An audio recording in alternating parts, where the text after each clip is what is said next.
Let's make a start. Good afternoon, everybody. It is really wonderful to be with you all and to be on a panel with two such interesting talks. I'm very much looking forward to the questions later and to the general discussion. I'm going to be talking to you today about the late Golden Age writer Christianna Brand, and in particular, ways in which attentive reading of her work might open up new possibilities for thinking through the logic of Golden Age detective fiction more generally. I hope to do this through a consideration of structures of success and failure. In this attempt, I shall be supported by the estimable Jack Halberstam, queer theorist extraordinaire, but more of him later. For now, I want to turn to some critics who are somewhat closer to home. So I shall start among the pages of Julian Simon's seminal study of crime fiction, Bloody Murder. On the social level then, Simons writes, what crime literature offered to its readers for half a century, from 1890 onwards, was a reassuring world in which those who tried to disturb the established order were always discovered and punished. Society's agent, the detective, was the single character allowed to have high intellectual attainments. He might be, by ordinary standards, that is, those of his readers, eccentric, quaint, apparently a bit silly, but his knowledge was always great, and in practice, he was omniscient. He was apparently also, of course, always a he. Now this, of course, is an articulation of the somewhat hackneyed old cliche that detective fiction performs the miraculous inevitability of the restoration of an eternal social order. W.H. Auden, in his irreverent and yet strangely conservative essay, The Guilty Vicarage, writes that the job of the detective is to restore the state of grace. Stephen Knight, writing some decades after Auden and Simons, tends to agree with this conservative interpretation of the genre.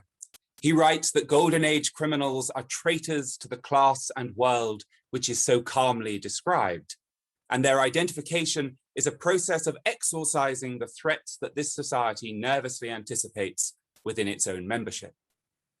This then is seen as a genre in which the anxieties of a society are temporarily but emphatically settled. The possibility of dissent is contained, identified, criminalized, sometimes pathologized, and punished appropriately. I would like to propose the idea that it may be revealing to think about these ideas, the puzzle, its solution, the detective as genius, the inevitability of the restoration of order, the triumph of an ethics of maintained calm and an aesthetics of neat resolution, in terms of structures of success and failure. Detective fiction is sometimes seen as the smooth operation of three forms of success: the diegetic success of the detective in solving the crime, and the extra-diegetic successes of the author in plotting the story, and the reader in solving, or at least gamefully attempting to solve, the puzzle. In both aesthetic and ethical terms, without these three successes, a detective novel may be judged as unsatisfactory. Now, these successes celebrated in Golden Age detective fiction may be defined as success in making sense of a world that has become inexcusably unruly. This world operates semiotically. It is teeming with signifiers that are no longer stably attached to signifieds. These signifiers may more familiarly be thought of as clues, and the detective's genius is to make sense of them, to read them, to define their meanings. The detective, along with their co-conspirators, the author and the reader, restore legibility to the world. They successfully bring knowledge, meaning, order, and truth. Now, it would be reasonable at this point to ask, so what? What can be fruitfully gained from this particular interest in modes of success within detective fiction? Here, the work of Jack Halberstam, and in particular his book on the queer art of failure, may be helpful.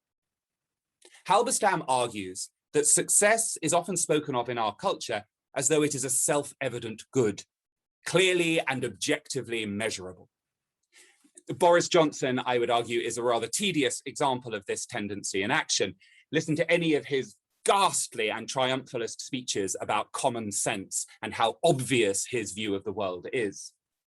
It is this scandalous account of the normalization of success that Halberstam takes to task.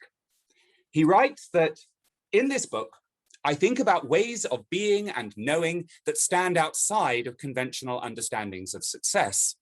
I argue that success in a heteronormative capitalist society equates too easily to specific forms of reproductive maturity combined with wealth accumulation. Under certain circumstances, failing, losing, forgetting, unmaking, undoing, unbecoming, not knowing may in fact offer more creative, more cooperative, more surprising ways of being in the world. What kinds of reward can failure offer us? Perhaps most obviously, failure allows us to escape the punishing norms that discipline behavior and manage human development, with the goal of delivering us from unruly childhoods to orderly and predictable adulthoods.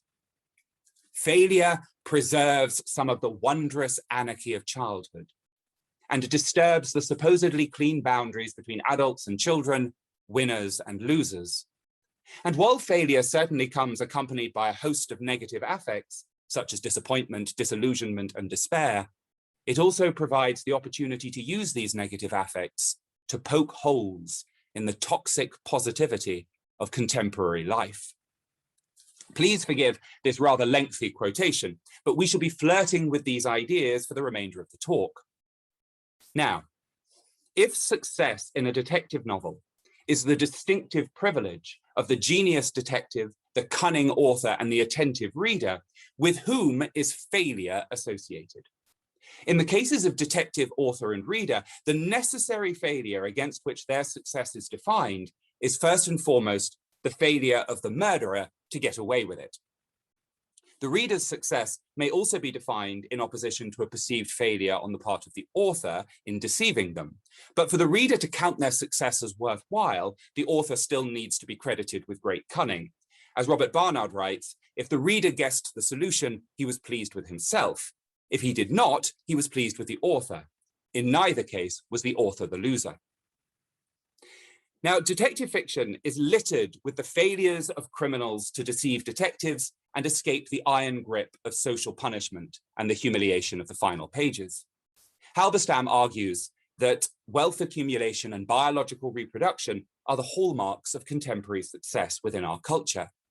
How many Golden Age murders are committed because of their instigator's failure to accumulate wealth or secure familial inheritance? And the murderer often starts failing long before they commit murder. And their failure, which often manifests itself ultimately as resentment, distress, anxiety, desire, and so on, is measured against the norms of a society that has penalized them or threatens to penalize them for their lack of success. They are financial or familial or biological failures. Stephen Knight writes that the revealed criminal is also exposed as without moral sense and rejecting the practices of normal society. Normal society. God help the abnormal amongst us. These criminals pursue or are compelled to pursue ways of being and knowing in the world that stand outside of conventional understandings of success. My suggestion is that much is to be learned from focusing our attention on the ways in which these criminals fail. Auden writes that the magical satisfaction detective stories provide, which makes them escape literature, not art, is the illusion of being dissociated from the murderer. I argue that we should become, according to Auden's reckoning, failures as readers of crime fiction by associating ourselves, albeit unstably, with the enigmatic, elusive murderers. At this point, at last, I would like to turn to Christianna Brand. The reason for my decision to talk about Brand today is partly because she's wonderful, partly because she's somewhat neglected, and mostly because I think that failure lurks nearer the surface of her crime fiction than it does in the work of most Golden Age crime writers.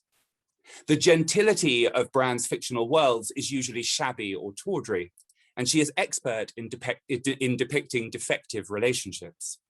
Successful reproductive maturity and wealth accumulation are not the orders of the day in her particular milieu.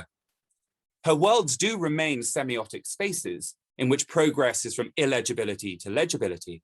But this progress is less comfortable, less assured, and less definitive than in the work of some other writers. It is no surprise to me that late in her career, Brand wrote an additional solution to the already 6 times solved mystery, the poisoned chocolates case, which we've already had reference today, by Anthony Berkeley. She shows up Mr. Chitterwick's and Berkeley's failures to arrive at a settled solution. Now, perhaps a flavor of Brand's somewhat cynical and I think highly witty interest in failure comes across in this potted autobiography included in paperback editions of her novels. I haven't got time to read it out now, but please do have a skim through. Notice when you do that even the canine and feline people in her life are respectively dreadful and deplorable. Qualifications of her husband are just achieved. Rejection occurs more often than acceptance, and creativity comes from a sincere, if sublimated, desire to kill. But note also how this rich theme of failure runs alongside notes of sympathy and pathos. There is sometimes little to eat, few comforts, and love can be salvation. This is also the tone of her novels. Her most popular series detective, Inspector Cockerell, is, despite his name, the least crowing of Golden Age sleuths. He is in many ways a failure. It is pointed out to him that he is too short even to meet the police's minimum height regulation. Martin Priestman, rather magnificently, writes that Cockerell acts more as midwife of the truth which the group are discovering for themselves than as an implacable external accuser. He is scruffy, disorganized, often slow, bad-tempered, but perhaps his most striking quality is, despite what is described as his arid heart, his great sympathy for the murderers whom he encounters. Brand has been criticised sometimes for making Cockerell a member of the Kent police force rather than Scotland Yard, meaning that he is generally restricted to that one county. But I think this is a key part of the achievement of the novels. Cockerell is rarely among strangers and almost always finds himself arresting people that he has known since they were children. Cockerell's failures as a standard hero allow a different kind of knowledge to emerge. He does describe truth as something sacred to a detective. If you're a doctor, he says, you have only one idea: to preserve life. If you're a policeman, ditto, to preserve the truth. But truth in Brand's work is contingent, complex, and compromising, and sometimes even unconvincing.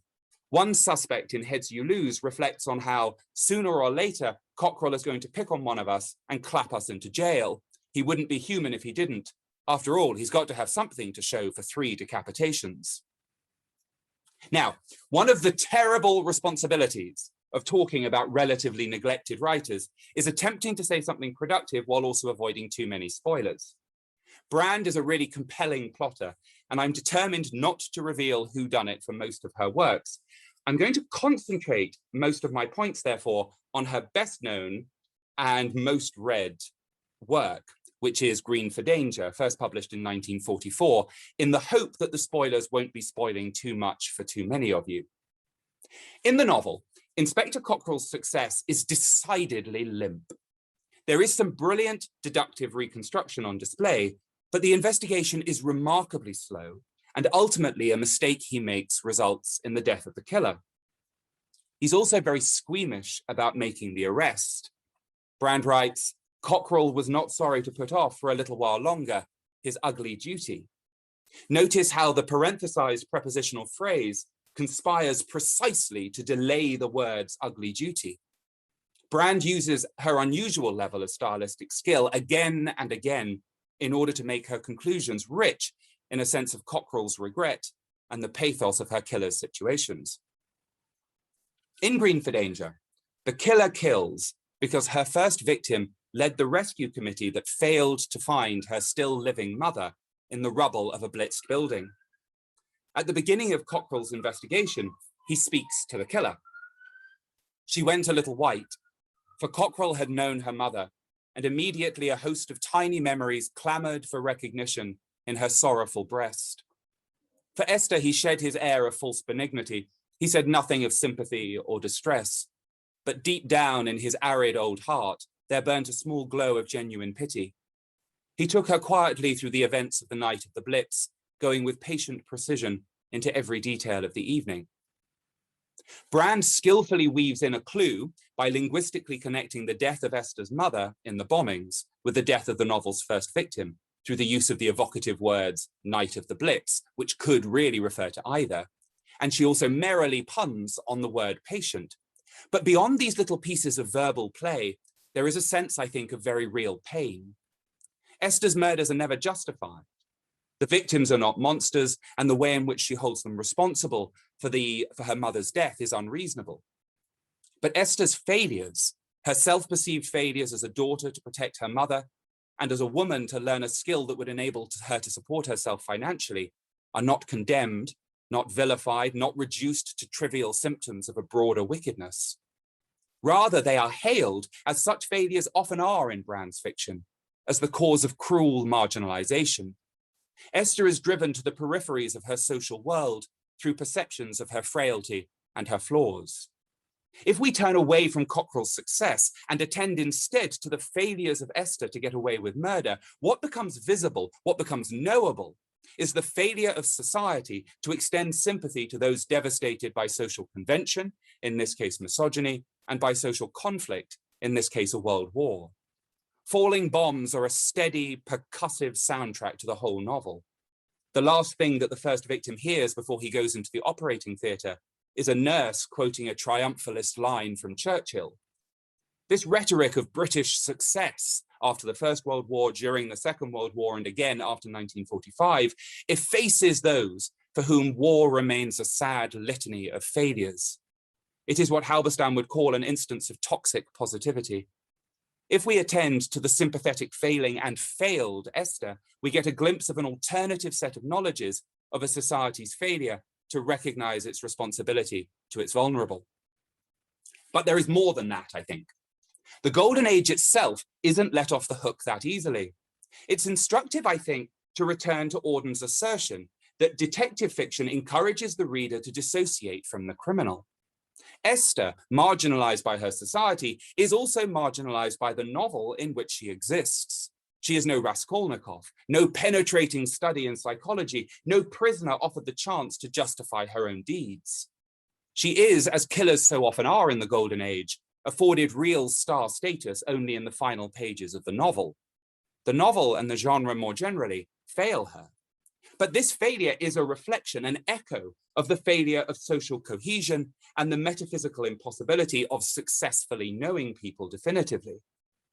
Brand is wittily aware of the conventions of the form, and she plays with them.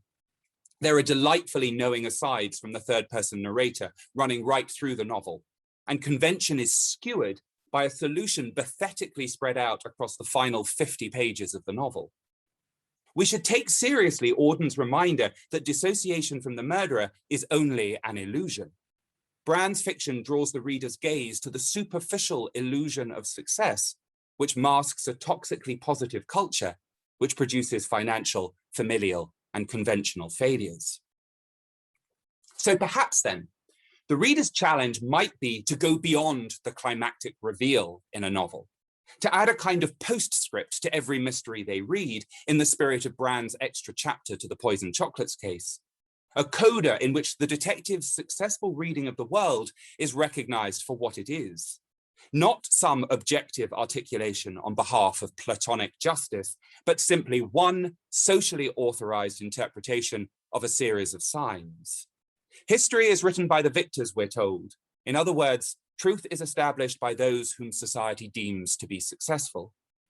If the reader dissociates themselves from the detective and the author, and associates themselves instead with the failures, the frauds, and the faulty, they might be able to excavate some of the suppressed narratives of counter-hegemonic failure that haunt Golden Age detective fiction. The logic of the Golden Age appears to be that the world is legible, that its signs are interpretable, and that its meanings are fathomable. These Enlightenment values are undermined by the epistemologically anarchic act of rejecting narratives of success in favor of the alternative pleasures and pains of failure. Truth and justice become, like the clues of a murder mystery, a question of semiotics. Readers are free anarchically to reimagine and reinterpret the signs in order to find an alternative knowledge of vulnerability, speculation, and radical possibility. Narrative meaning is set adrift when it is no longer only a question of the dominant discourse of the detective's successful unmasking of the killer. A focus on failure dispels the interest in the certainty of whodunit and substitutes a more eccentric catalogue of what-ifs, why-nots, and if-onlys. Esther kills her first victim by painting a canister of CO2 so that an anaesthetist mistakes it for oxygen. The tacky paint leaves a telltale mark on a nurse's scrubs. This mark becomes the signifier that unravels the plot and leads to Cockrell's success. But it is also a mark made by paint bought by the hospital to repaint the rubbish bins. It is the mark of waste.